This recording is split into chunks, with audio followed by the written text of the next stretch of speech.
If you truly want to understand dismissive avoidant individuals, this insight will take you 100 times deeper than anything you've known before. Let's break down why they seem so distant, so emotionally unavailable, or even cold. It all comes down to one thing: emotional self-sufficiency. There's one trauma response, a deeply ingrained survival strategy that dismissive avoidants rely on more than anything else: emotional suppression. You might think you understand what that means, pushing emotions down, ignoring them. But this isn't just a coping strategy, it's a core identity structure. Dismissive avoidants don't just suppress emotions to survive. They suppress emotions because at some point in their development, it wasn't safe to need anyone. Read that again. It wasn't safe to need anyone. So what did they do? They shut the door on need itself.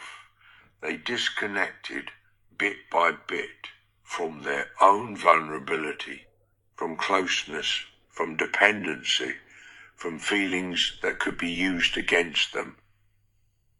Here's the insight that most people miss. Dismissive avoidance didn't stop feeling. They stopped trusting their feelings would be met with care. So rather than risk rejection, ridicule, or disappointment, they learned to rely on only one person, themselves. That's where the emotional detachment comes from. They weren't born distant. They became distant as an act of protection. When emotional needs were ignored, minimized, or shamed in childhood, the brain found a solution. If I don't need anyone, I can't be hurt. And so they built their internal world like a fortress, strong, independent, self-contained, but also isolated. Here's the crucial part. Most people interpret the dismissive avoidance distance as a lack of love or care. But that's not what's actually going on. They do care. They do feel. They're just deeply uncomfortable expressing those feelings, because doing so would mean giving up control. And control is what kept them safe. Not because they don't value the connection, but because they've been conditioned to believe that closeness means danger, that love is a trap, that intimacy is a liability.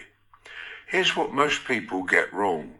They assume the solution is just more closeness, more communication, more emotional expression. But for a dismissive avoidant, that actually feels threatening, because it pushes against the very strategy they built their safety around. Distance equals control. So what's the real answer? Respect the distance, but hold space. If you push too hard, they'll retreat further. But if you offer safety without demand, consistency without pressure, they begin to feel something they haven't felt in a long time: safe to show up. Because dismissive avoidants don't need to be fixed. They need to be seen, understood, and gently reminded that connection doesn't have to mean loss of self. And that takes patience. That takes real emotional maturity. Here's the truth. Doing the work isn't just about feeling your own feelings. It's about understanding why someone else can't. It's about seeing that behind the silence is someone who once tried to reach out and was met with nothing. And so they adapted, survived, and built a life without leaning on anyone. But the human heart, it still remembers what it means to want that connection, to need, to belong. And when you can hold space for someone who forgot how to need, you give them a map back to themselves. But just like before, this understanding has to be chosen by you and eventually by them. It can't be rushed. It can't be forced.